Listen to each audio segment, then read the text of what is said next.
राजस्थान के पूर्व मुख्यमंत्री अशोक गहलोत ने शनिवार को मीडिया से बातचीत करते हुए बड़ा बयान दिया। गहलोत ने आरोप लगाए कि उनकी सरकार को गिराने की साजिश में हनुमान बेनीवाल और किरोड़ी लाल मीणा दोनों नेता ही शामिल थे। गहलोत ने यह भी कहा कि ये दोनों नेता आपस में दोस्त थे और उन्होंने मिलकर उनकी सरकार को अस्थिर करने का प्रयास किया था। गहलोत ने दावा किया था कि ये दोनों नेता उस दौरान हेलीकॉप्टर लेकर राजस्थान में घूमे, जिसका मकसद उनकी सरकार को गिराना था। अशोक गहलोत के इन बयानों पर अब डॉक्टर किरोड़ी लाल मीणा और हनुमान बेनीवाल दोनों ही नेताओं का बयान सामने आया है। गहलोत पर पलटवार करते हुए किरोड़ी लाल मीणा ने कहा कि अशोक गहलोत ने आरोप लगाया है कि मैं उनकी सरकार को गिराने में लगा था, जबकि सच को पूरा प्रदेश जानता है कि इसके सूत्रधार वे खुद थे। दूसरों के हक पर डाका डाला, इसलिए बगावत हुई। उन्होंने तो अपनी कुर्सी बचा ली, मगर जनता की नजरों से सरकार को गिरने से नहीं बचा पाए।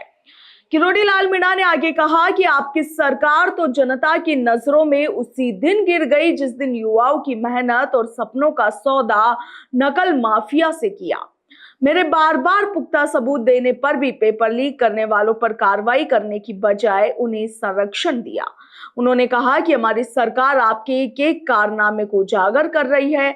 आपकी सरकार तो जनता की नजरों में उसी दिन गिर गई जिस दिन से भ्रष्टाचार को सरकार का संस्कार बना दिया।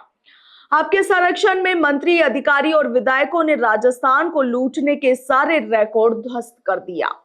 जनता ने मौका मिलते ही इसका हिसाब चुकता कर लिया और आपको विपक्ष में बिठा दिया।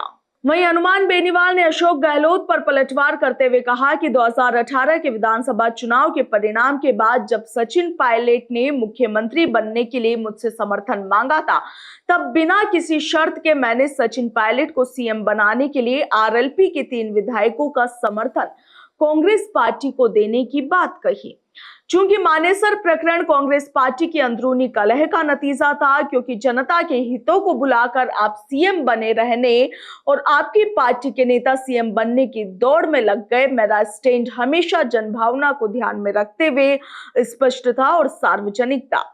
इसीलिए मुझे आपके किसी प्रमाण की आवश्यकता नहीं है कि आपकी सरकार गिराने से जुड़े मामले में मेरी क्या भूमिका थी। हनुमान बेनीवाल ने आगे कहा कि चूंकि आप वयोवृद्ध नेता हैं, इसलिए आपको स्मरण दिलाना चाहता हूं कि राजस्थान के इतिहास में यह बात हमेशा याद रखी जाएगी कि जिनके शासनकाल में लाखों मेहनतकश युवाओं के सपनों के साथ सबसे ज्यादा कुठाराघात हुआ, वो शासनकाल आपका था।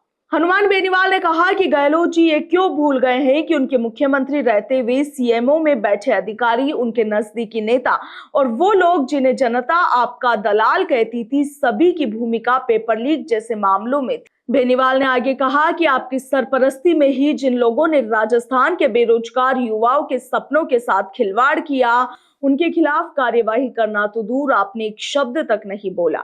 आप तो अपने मंत्रिमंडल के सदस्यों के साथ ही तालमेल नहीं बैठा सके, इसलिए आप विधायकों और मंत्रियों को होटल में नजरबंद रखा और होटलों में सरकार चलाई।